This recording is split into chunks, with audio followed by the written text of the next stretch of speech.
എല്ലാവർക്കും നമസ്കാരം. നമ്മളിന്ന് നോക്കാൻ പോകുന്നത് ഗാർഹിക പീഡനത്തെക്കുറിച്ചാണ്.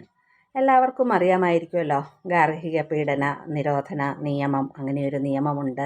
ആ നിയമം നടപ്പിലായത് 2006 ഒക്ടോബർ 26-നാണ്. അതിൽ വരുന്നത് ശാരീരികമായ പീഡനം, വൈകാരികമായ പീഡനം, ലൈംഗികമായ പീഡനം, സാമ്പത്തികമായ പീഡനം, ഇത്രയുമാണ് ഗാർഹിക പീഡനത്തിൽ ഉൾപ്പെട്ടിരിക്കുന്ന കാര്യങ്ങൾ. ഒന്നാമത് ശാരീരിക പീഡനം എന്ന് പറയുമ്പോൾ ശരീരത്തിന് സഹിക്കാവുന്നതിനുപരിയായിട്ടുള്ള പീഡനം. അതുപോലെ സഹിക്കാവുന്നതിൻ്റെ പരിധി വിട്ട് കുറ്റം പറയുക. നമുക്ക് സഹിക്കാൻ പറ്റത്തില്ല, അതിൻ്റെ പരിധി വിട്ടിട്ട് നമ്മളെ കുറ്റം പറയുക, വീട്ടിലുള്ളവരെല്ലാവരും ചേർന്ന് കുറ്റം പറയുക, ഒറ്റപ്പെടുത്തുക, ഇങ്ങനെയൊക്കെയുള്ള കാര്യങ്ങൾ. ലൈംഗികമായ കാര്യങ്ങളിൽ കൂടി മാത്രം സ്ത്രീകളെ കാണുന്ന അങ്ങനെയുള്ള പുരുഷന്മാരുണ്ട്. തങ്ങളുടെ ആവശ്യങ്ങൾക്ക് വേണ്ടി മാത്രം സ്ത്രീയെ കാണുന്ന പുരുഷന്മാർ.